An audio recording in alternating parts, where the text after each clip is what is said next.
So this is a very long question, followed by question 59. And again, we need to refer to table 7.1 to know all the numbers we need.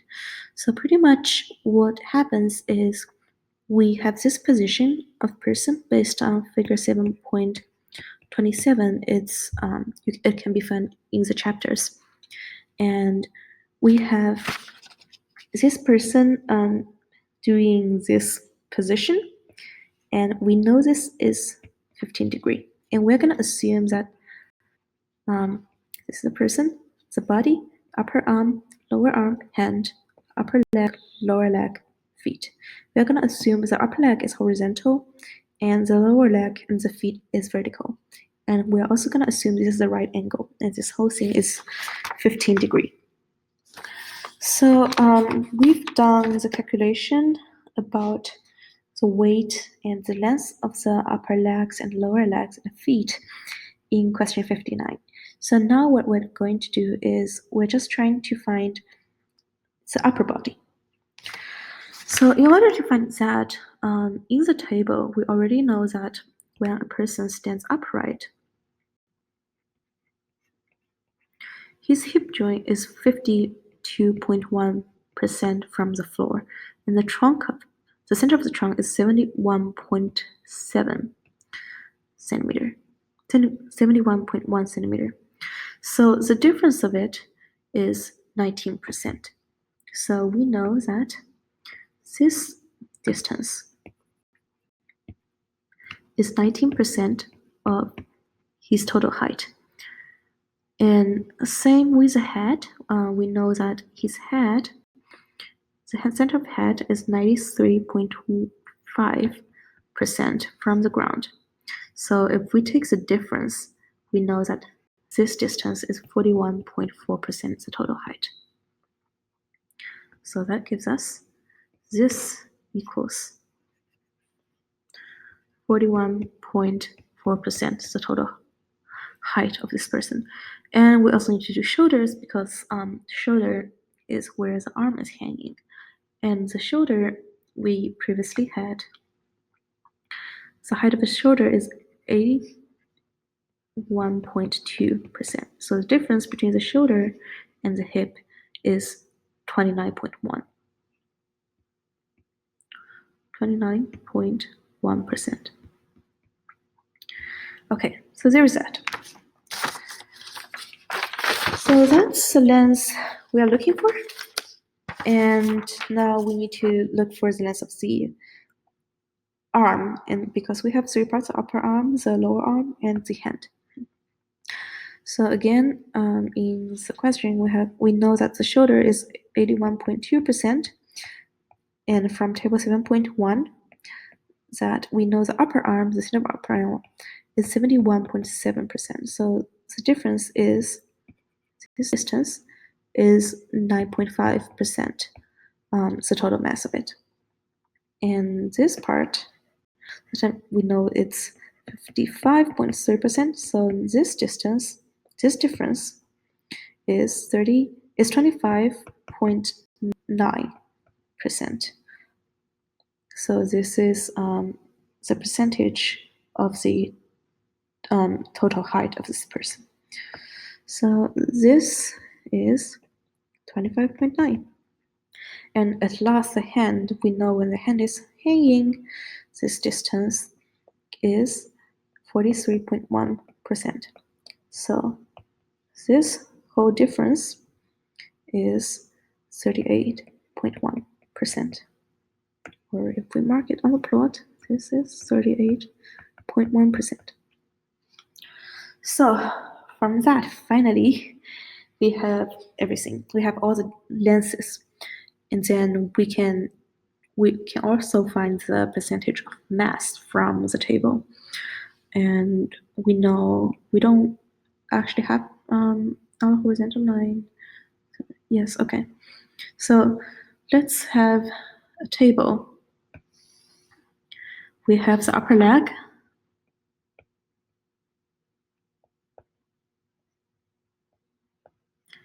We have the lower leg.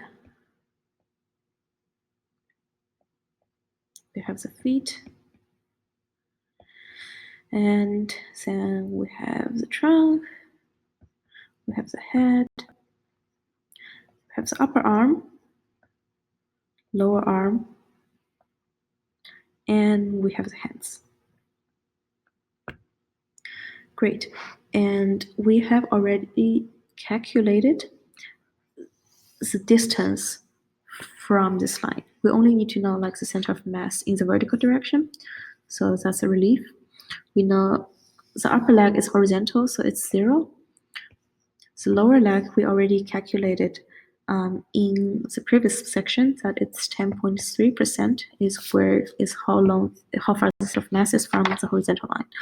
For the feet, the center of mass is 26.7%. For the trunk, we have 19% here, but we really need is 19% times sine 15. So 19% times sine 15 degree is, we will find it to be 4.92%. So this is 4.92%. For the head is 41.4%, again times sine 15% equals 10.72%. 10.72%. Upper arm is a little bit more complicated. It is 29.1%, so that's this distance, times sine 15 degree, but also plus this distance. So that's 9.5% times cosine 15 degree. So that actually gives us a total of 16.71%.